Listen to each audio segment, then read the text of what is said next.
Hopper and Eleven. He's missing a daughter and she's missing a father. Camera! Their relationship is a very complex one. That's where the real strength of the show is. The one thing I suggested to David was, even if Eleven doesn't see it, I wanted to see Hopper's pride in her. You're just like, yeah, it. Like, destroy those bad guys.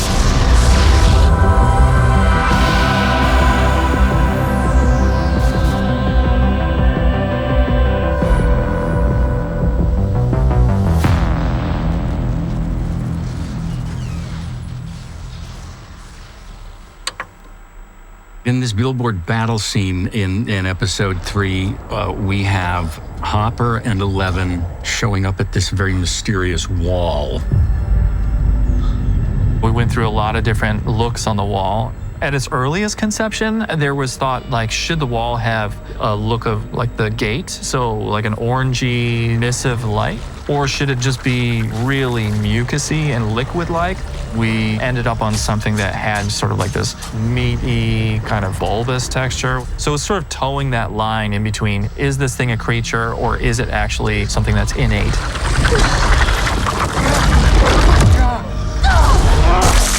It's huge. It goes as far as the eye can see, and our characters have to really interact with it. So we gave a model to the art department so that they could sculpt a big enough piece for the actors to be able to walk on and touch.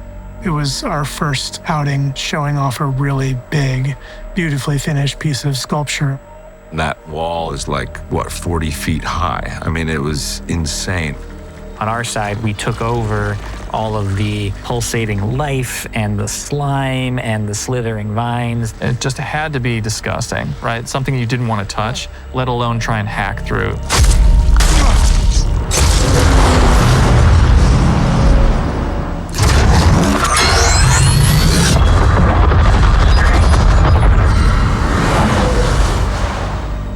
For the billboard battle, what we really wanted to do when we were talking through with our writers is to make Eleven not be able to save the day. Camera!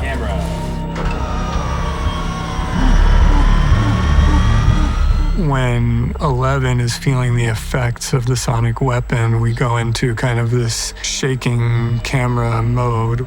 We were looking for a way to get into Elle's head and visually communicate the kind of intensity of what she's going through.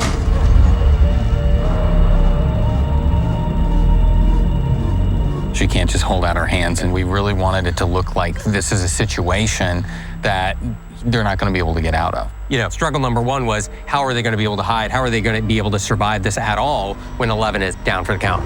That was when we came up with this idea for using a billboard, which was also very cool because we were able to set up turnbows. I think actually that was our production designer, Chris's idea, which we ended up loving. We knew that we're introducing this new character, Derek Turnbow, and we wanted to subtly hint at the backstory of his family. We knew that there was going to be some gunfire through the billboard, essentially. Frank was like, oh, maybe Hopper's shooting out of the mouth of this character. And we were like, great. And it ended up being super fun. Oh, hey!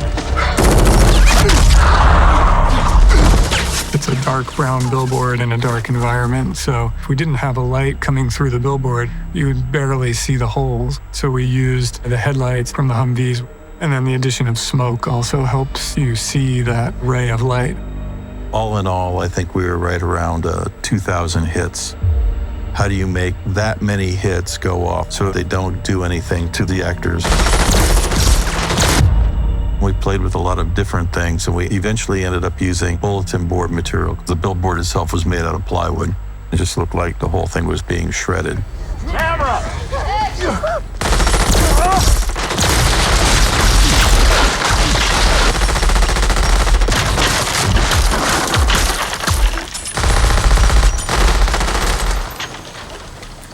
Fantastic! Got it! Thank you! Beautiful. It was the first scene we had with Frank. I had never met him before this series, but I love his movies. He was just so generous to me. I think it was just that he loves Hopper so much. It's one of the reasons why he wanted to direct it, is just to see what this character would do. Cover up! Cover up! Base Alpha 1, we're taking enemy fire. Need backup and air cover now. What's really fun about Alex is that he and David Harbour had history in New York as actors, so they were reunited on this set. Their chemistry is great because the characters they play are such alpha dogs, and that's something that I really wanted to tune into. Look at how enormous I am. Look at that beard. That costume's cool though, isn't it? Harbor looks like something out of a John Carpenter movie. It looks like Escape from New York meets The Thing meets something else, but in typical Stranger Things fashion, it looks wildly original just on its own terms anyway. The inspiration was truly like function over fashion. We're following these actors into these crawls that we know they've done at least 37 times. I think at this point, David would have found something that works for him that's treated like armor without being in military clothing. And he has gloves and a beanie that could have maybe been taken from the military when he's down in the Upside Down. We wrote out the rough beats, but then we let Frank and our stunt coordinators really figure out the details behind it. Frank added the grenade moment with Hopper. That was not actually in the initial script. I wanted to give Hopper a moment of thinking that he's completely out of options and he's lost and that this is the end now. I wanted to give him those grenades as a Hail Mary pass. You come to the scene, you have certain ideas, and then you have this moment that the director makes a meal of, which you didn't really expect. Like, I didn't really expect that to be a meal when I read it. But then he comes over and he's like, we're gonna push in, it's gonna be a big thing. And then you're like, okay, I haven't prepared for this. And you just sit there and you have like, whatever, they're setting up the shot. You got like 25 minutes and it's just so fun. It's like, that to me is the most fun part of our job. You know, that's where you feel like an actual baseball player or you feel like a tennis player. You're like, this is what I'm built to do, is to like craft this second long moment as I know that camera's coming in of decision making and of like deep feeling around her. And so it really takes a good director to know that you can do that, to give you that space to do it and to make that thing a meal. Especially when it comes to things like gun battles and grenade explosions, SFX and stunts really do a lot of the base level work. Taking all of those pieces that are laid practically and then building on them is one of the best things that we can do in the collaborative process. We have the same flash powder they used back in the Wild West when you see the guy do the poof with his old frame camera. Visual effects comes in and takes that little core of a flash and expands it, makes it into something more visually interesting. A lot of our stuff is all hand pulls, and our core team are standing at the top of 12-foot ladders jumping. Timing is crucial. Everything has to hit. Everything. Making sure everybody is on the same page. Make sure camera knows what the count is. Make sure your performers know. Make sure my guys on wires know, so that everybody knows, okay, we're going on go.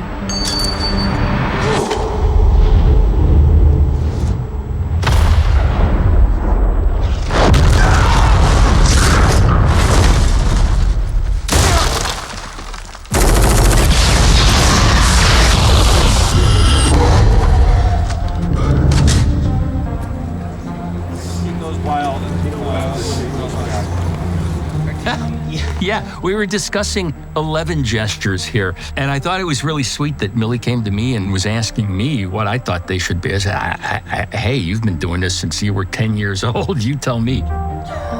You know, there's not that much you need to tell an actor about their character if they've been playing it for 10 years. You know, they know these characters inside and out. The one thing I suggested to David at the end of this scene was, even if 11 doesn't see it, I wanted to see Hopper's pride in her. Hopper's had such an interesting relationship with 11 and her powers throughout the whole series. He's tried to get her to stop them.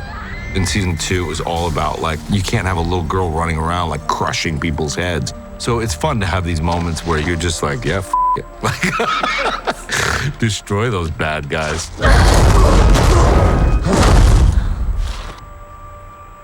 Everybody loves Hopper and 11. He's missing a daughter and she's missing a father.